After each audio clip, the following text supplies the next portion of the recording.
This video is to show you how to make a manual match, or another way to put it is to make a match on behalf of the volunteer.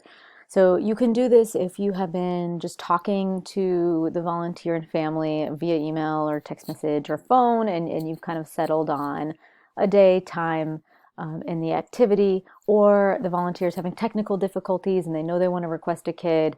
You can go ahead and just do it for them. So the way you do it, from the volunteer record in Salesforce, click the arrow on Manage External User, log into Community as User, and from there you'll find the student that they want to request. So I'll pick MoB, of course. Go ahead and request student. If there's multiple overlapping activities, choose that. If they have a sibling, you can choose that. I'm going to skip that for now to simplify it. And then you would put in the volunteer's availability. So if they've told you, hey, I can do Thursdays 11 to 3, make sure that that's in there. If it's a brand new volunteer, none of this will be populated, and you can take out availability or add in availability based on what the preferences are. So go ahead and hit submit.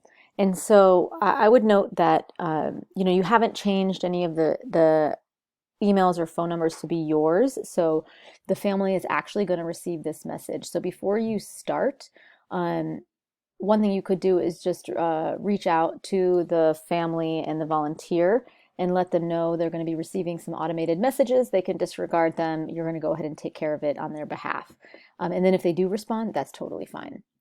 So at this point, you can go to either the student or the volunteer's record and refresh it, and then we should start to see the scheduling selection there. So here it is, and you'll go ahead and click into the one that says Volunteer Choice SMS, and from there you're going to click on the short URL, and you're going to go ahead and select the time on behalf of the family. So now you're basically just acting as if you're the family.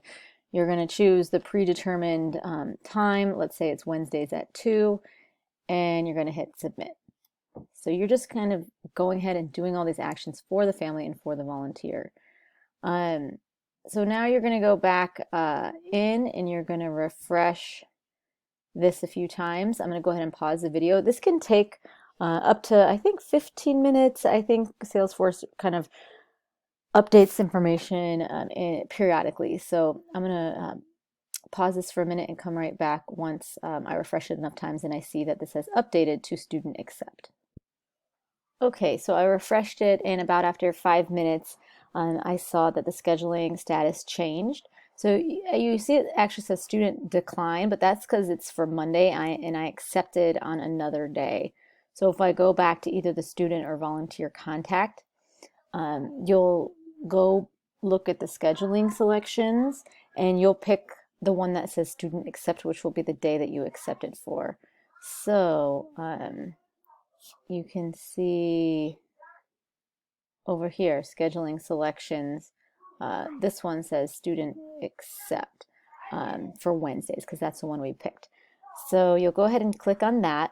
And at this point, you can click this confirm matching button, and that will be the equivalent of the volunteer texting yes. So if we do that, it's processing, and it should say that they're matched. And if I refresh this, it says volunteer confirmation, and you can see the class here has been created. So you successfully matched them. All of the emails will be in their inboxes, and you'll be good to go. So let me know if you have any questions with this.